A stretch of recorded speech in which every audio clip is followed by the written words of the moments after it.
La revolución de 1810 responde a un proceso macro que está ocurriendo en el mundo hispánico. Tenemos un rey que ha sido tomado prisionero y se va a producir sobre todo una cefalía de poder, es decir, hay un vacío de poder. Entonces, las juntas, tanto en la península ibérica como así también en Hispanoamérica, que en aquel momento formaba parte, era parte integrante del Imperio Español, se van a conformar juntas. Algunas de estas juntas lo hacen en nombre del rey, ¿no? Como va a ser el caso de la Junta de Buenos Aires, que se conforma tras los cabildos abiertos y las sucesivas deliberaciones por parte de las élites que formaban parte de ese cabildo, y se conforma el primer gobierno autónomo en nombre de Fernando VII. Lo que ocurre el 25 de mayo de 1810, para ser específico, es que se va a conformar finalmente se va a conformar el primer gobierno autónomo, provisional, en nombre de un rey que está prisionero,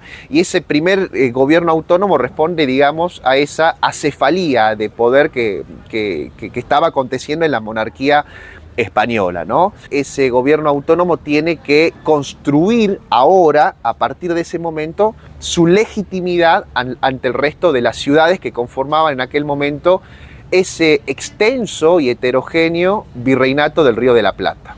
A nivel regional, la situación es muy compleja porque nosotros tenemos que atender que estos actores se van a estar moviendo en permanente incertidumbre. Yo creo que si hay alguna palabra que describe el escenario, digamos, de estos procesos, es la incertidumbre y la provisionalidad.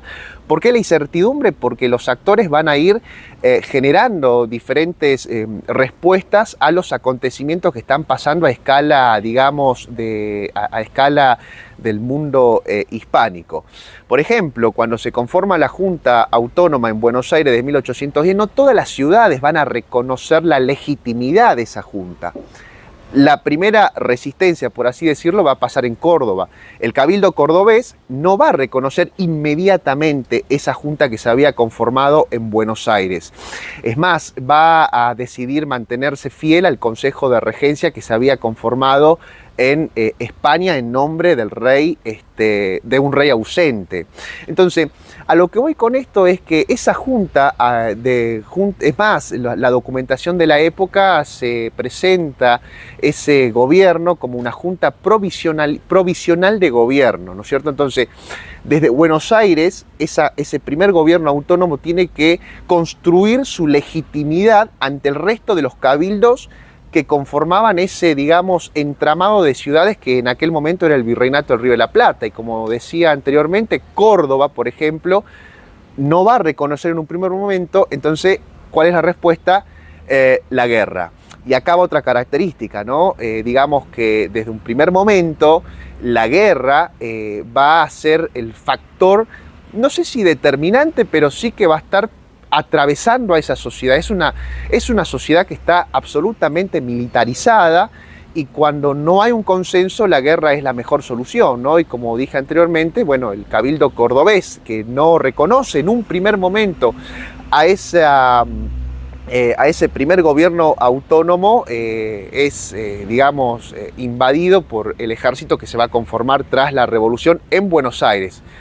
Y acá hay un dato importante, porque en ese momento, a escala, digámosle, regional, que en ese momento era la Intendencia de Salta del Tucumán, cuya capital era Salta, las demás ciudades, digamos, que conformaban esa intendencia van a esperar la respuesta del Cabildo salteño, ¿no? Y el Cabildo salteño va a acompañar ese proyecto de gobierno desde Buenos Aires. Y una vez que el Cabildo salteño acompaña ese proyecto que va a empezar a tomar forma en Buenos Aires, recién las demás ciudades van a sumarse. Salta es un nodo, digamos, que vincula diferentes entramados mercantiles de la época, directamente vinculado a dos centros de gran importancia. Al norte está Potosí, centro minero global del cual se extrae la plata, que circula hacia el Atlántico, hacia el Pacífico, y es, digamos, el motor de esos intercambios a escala planetaria.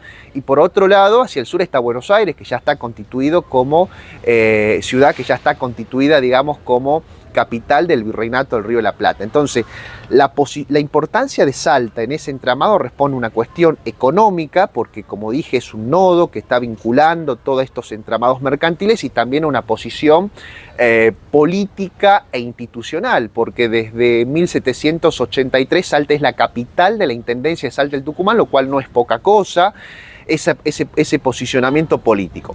Entonces, ¿por qué nos importa esto? Porque cuando se produce la conformación del primer gobierno autónomo en Buenos Aires el 25 de mayo de 1810, las ciudades que conformaban, digamos, esa intendencia de Salta del Tucumán van a esperar sobre todo cuál es la decisión que se toma en el cabildo salteño ante los acontecimientos de Buenos Aires, ¿no?